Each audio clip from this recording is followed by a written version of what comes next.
compreender. Velocidade, astronomia, relatividade, quantidade, energia, eletricidade, medidas, tamanhos, imagens e sons, em todas as cores, em todos os tons. Deciframos o universo dia a ver, isso tudo feito pra você. A física e o cotidiano. O que é o universo? Tempo e espaço, movimento e energia, força e gravidade. Partículas, seres animados e inanimados, mundos, sonhos e estrelas, nascem, vivem e morrem. Mas afinal, qual a real compreensão que nós temos do universo? Os primeiros ensinamentos vieram do céu, revelando a vida. A observação do céu ensinou ao homem primitivo o poder da lua sobre as marés. Ensinou o momento certo de plantar e colher. O fascínio pelos mistérios do céu chegaria até os gregos. Especialistas em geometria consideravam a circunferência um símbolo da perfeição. No princípio, os gregos imaginavam que as estrelas, os planetas e a lua se moviam em círculos divinos, livres de qualquer ação. Até que em 140 d.C., um astrônomo grego chamado Cláudio Ptolomeu encontrou um meio de entender o estranho comportamento dos astros e ainda prever a posição dos planetas no céu. Ptolomeu era um cientista inquieto. Estudioso da matemática, da física e da geografia, aperfeiçoou um sistema que colocava a Terra no centro do universo. O Sol e todos os planetas giravam em torno dela.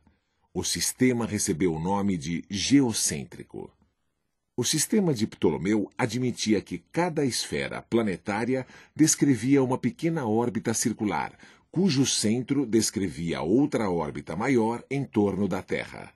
Essas pequenas órbitas circulares, ou pequenos ciclos, foram chamados de epiciclos. Esse modelo explicava o aparente movimento retrógrado dos planetas quando avançam e depois recuam suas trajetórias no céu. Embora basicamente errado, ele foi um sucesso porque permitia previsões que se confirmavam na orientação das grandes navegações. Mesmo sofrendo reajustes a cada nova descoberta, o sistema geocêntrico de Ptolomeu sobreviveu por 1.400 anos, guiando a filosofia, a ciência e a religião. Nesse período, a humanidade assistiu à ascensão e queda do Império Romano, às invasões bárbaras e à formação de uma sociedade feudal dominada pela Igreja Católica. Até que no século XVI, em pleno renascimento cultural na Europa, as ideias de um padre nascido na Polônia iriam revolucionar a astronomia e incomodar a própria Igreja Católica. Nicolau Copérnico, o padre, percebeu uma forma simples de atingir os mesmos resultados de Ptolomeu. Bastava substituir a Terra pelo Sol no centro do universo. Assim, foi criado o sistema heliocêntrico, no qual o Sol ocupava agora o centro do sistema e os planetas giravam ao seu redor. Pouco tempo depois da publicação de suas teorias, Nicolau Copérnico morreu aos 70 anos em 1543. Mesmo depois de sua morte, o sistema heliocêntrico de Copérnico incomodava a Igreja Católica. Se Cristo veio à Terra, ela não mereceria um lugar de destaque? Não seria especial? Por que a Terra teria que se humilhar ao Sol, como um escravo ao rei? A sabedoria e o poder da Igreja precisavam ser preservados, e aqueles que se colocassem contra ela seriam severamente punidos. Foi nessa época que viveu o filósofo e frade dominicano italiano Giordano Bruno. Ele avançou o pensamento de Copérnico, acreditando em um universo sem limites, infinito, em que a Terra girava em torno do Sol e as estrelas eram centros de outros sistemas planetários. Acabou queimado vivo em Roma em 1600. Pouco tempo depois, um jovem italiano estudante de medicina na Universidade de Pisa descobria a física e a matemática. Era Galileu Galilei.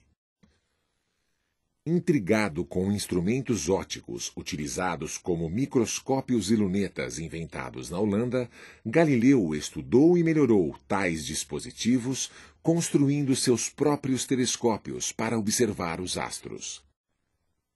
Descobriu as 4 luas de Júpiter, os anéis de Saturno, as manchas solares, as crateras e montanhas da Lua.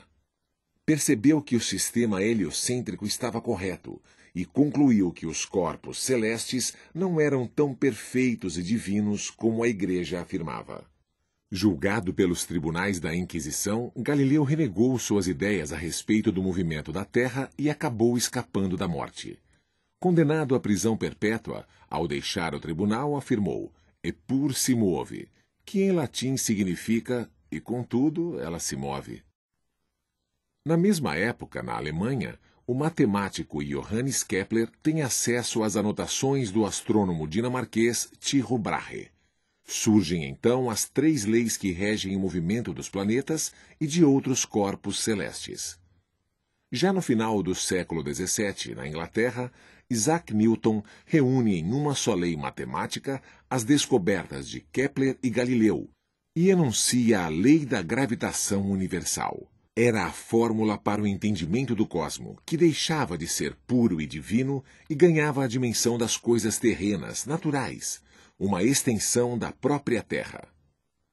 Segundo Newton, as partículas sempre se atraem com uma força que depende diretamente do produto das massas e inversamente do quadrado da distância que as separa.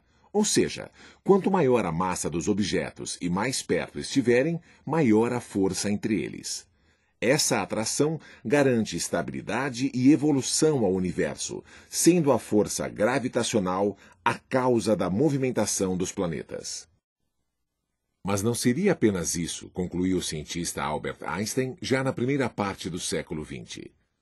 Ganhador do Prêmio Nobel de Física e pai de uma das maiores construções intelectuais da humanidade, Einstein destacou uma nova causa para o movimento dos planetas: a deformação do próprio espaço-tempo. Nós conhecemos a primeira lei de Newton, ou princípio da inércia. Livres, os corpos seguem em velocidade constante e em linha reta. Porém, surgem as mudanças no espaço plano e o percurso já não é mais o mesmo.